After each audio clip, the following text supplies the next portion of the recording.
السلام عليكم البنات، كي دايرين؟ بخير؟ لاباس عليكم؟ ان شاء الله تكونوا دائما بخير وعلى خير. سيداتي، دائما في مجال التجميل، دائما شي حاجه على الوجه ديالنا وعلى التجاعيد. اليوم جبت لك زيوت اللي غتحافظ لك على البشره ديالتك، يعني تحافظي على جمالك غير بواحد الزيوت.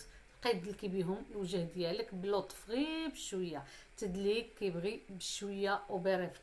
عطيكم مساج الوجه اللي هو بطريقه صحيحه ومحترفه، داكشي ديال المحترفات، ماشي جيتو نقلتو ولا جيتو عطيتو لكم، لا، عطيتو لكم على اساس عن دراسه دارسه، عندي دبلومات فيه وعندي خبره ديال سنين وانا خدامه في المجال.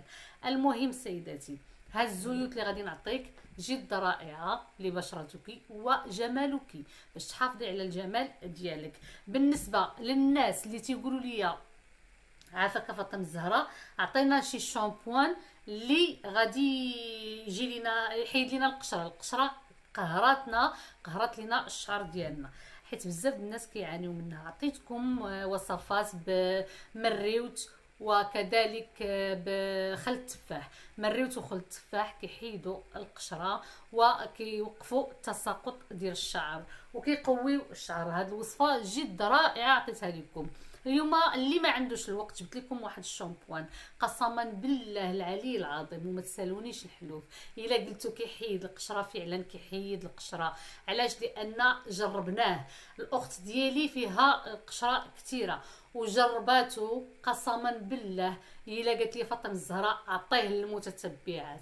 راه اول شامبوان كانت كتاخذ يعني شامبوانات من يعني طبيعيين وغاليين الثمن وهذا، وما حيدوش ليها القشره. هذا حيد ليها القشره. هذا شامبوان ديال القطران، ها هو شوفوه الا بغيتو تاخذوا عليه، جد رائع.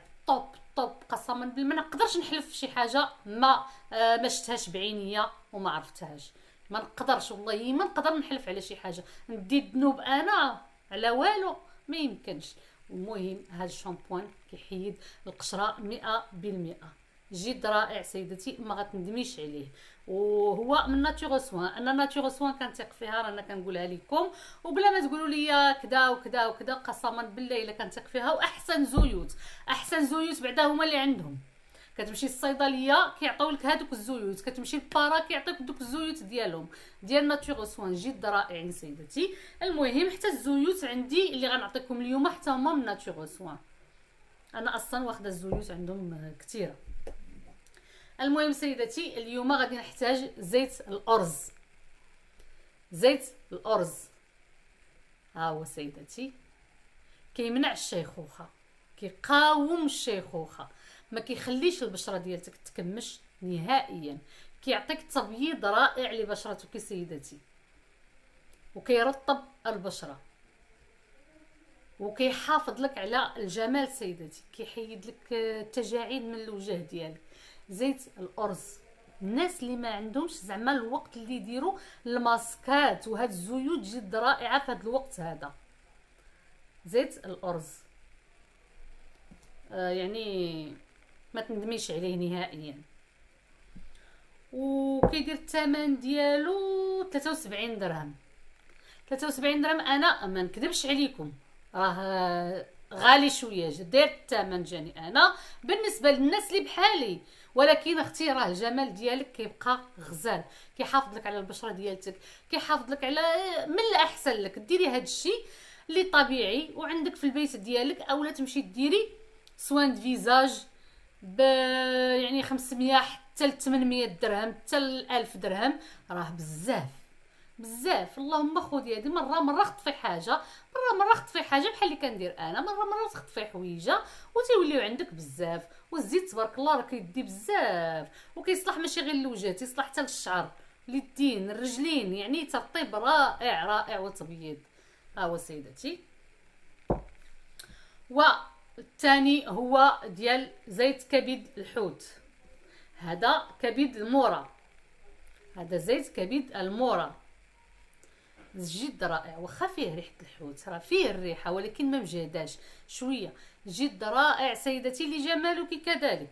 راه مزيان للشعر مزيان اليدين، مزيان الرجلين، مزيان الوجه، كيحيد لك كذلك التجاعيد. هاد جوج ديال الزيوت كيعطوك واحد القوه خارقه، واحد القوه خارقه للبشره ديالتك، يعني ما كيخليوش تجاعيد تجي نهائيا، كيحافظوا لك على البشره ديالتك، على جمالك سيداتي، ما كيخليوش لك يعني بشرتك ما تحتاجيش انك ديري شي كريم اللي هو غالي.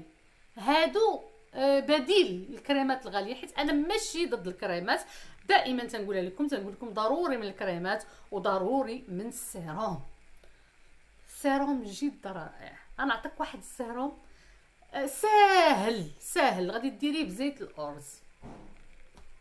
غتشدي ماء معدني، غادي تسخنيه شويه، غادي ديري فيه معلقه كبيره ديال زيت الارز، معلقه كبيره ديال زيت الارز، غتخليها تسخن شويه وتطفي عليها وتخليها حتى تبرد، وغادي ديريها في واحد القريعه، غتبقاي تخلطي ورشي بها الوجه ديالك، خلطي ورشي بها الوجه ديالك سيداتي. جد رائع رائع رائع رائع بزاف هاد السيروم هذا. علاش؟ لان زيت الارز سهل الامتصاص، يعني الوجه ديالك كيمتصو، اما ملي كديريه مع الماء خلاص، حيت الماء كيسهل الامتصاص ديال المواد.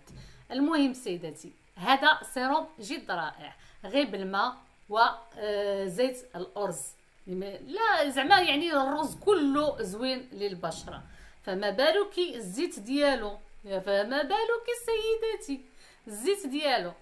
المهم ها عطيتك واحد السيروم اللي هو ساهل، قلت لك ديريه ورضي عليا الخبار، اي حاجه عطيتها لك رديها عليا، ردي عليا الخبار سيداتي. المهم غادي ديري رشه من هنا ورشه من هنا، يعني ولا جوج رشات نفس الكميه ياك، وغادي تخلطيهم ما بين اليدين ديالك، ما غترشيهمش في وجهك نيشان، لا غتخلطيهم ما بين اليدين ديالك، وغتحطي نقيطات اصلا كتشدي هكذا، غتعمري يديك من هنا هكا، تعمري يديك وغتبقاي تحطي على هذا الشكل هذا، على هذا الشكل. راه ماشي كنجي وكنحط، راه وريتكم كيفاش تدلكوا الكريم، كيفاش تحطوا الكريم، كيفاش تحطوا، راه قلت لكم كيفاش الزيوت كذلك غتحطي على هذا الشكل هذا هكا، على وجهك كامل على هذا الشكل هذا هكا، وغتبقاي تدخلي في الكريم شويه بشويه هكا، في يعني الزيوت على هذا الشكل هكا. عندك لاله كريم كديريه كل ليله، ديري معاه زويته ديال الرز، اولا ديري معاه بجوج ديال الزيوت، الا كنتي ما عندكش مشكل من الريحه ديال السمك، ديري هذا عندك مشكل ديري غير زيت الارز وخدميه ليا غير برؤوس الاصابع غير بحال هكذا، ودخلي ليا الزيوت كذلك على هاد البلايص هادو. من بعد سيداتي شكل دائري دفعيه شكل دائري ودفعي ليا، دفعي، وعندك هاد البلايص هادو ملي كنديرها راه كيتكمشوا ليا، الوغ ملي كنسالي كنجبدهم حتى هما شويه هكذا. ضروري اي بلاصه درت فيها شي كمشه كنرجع ليها. علاش انا كنقول لكم ملي تكونوا كديروا الماسك ولا كديروا الكريم ولا كديروا الزيوت، ردوا البال لا تكمشوا شي بلاصه، لان كتثبت بلاصتها، خصوصا الماسكات، خصوصا مع الماسكات. المهم سيداتي خليه باتي بي سيداتي في الوجه ديالك، من بعد غسلي وجهك بالماء عادي سيداتي. المهم ان شاء الله تبارطاجيو مع البنات وجربوا، والله العظيم راه هادشي كيجيكم ساهل، ولكن راه عنده واحد الفعاليه اللي هي كبيره كبيره كبيره بزاف. يعني سيداتي كيف كنقولوا ما تحتقريش هادشي اللي كنعطيك، لانه فعلا عنده فعاليه كبيره ونتيجه زوينه. مرحبا والف مرحبا، ما تنساوش البارطاج وما تنساوش التعاليق الزوينين بحالكم سيداتي، تعاليق زوينين بحالكم. مرحبا والف مرحبا، والسلام عليكم.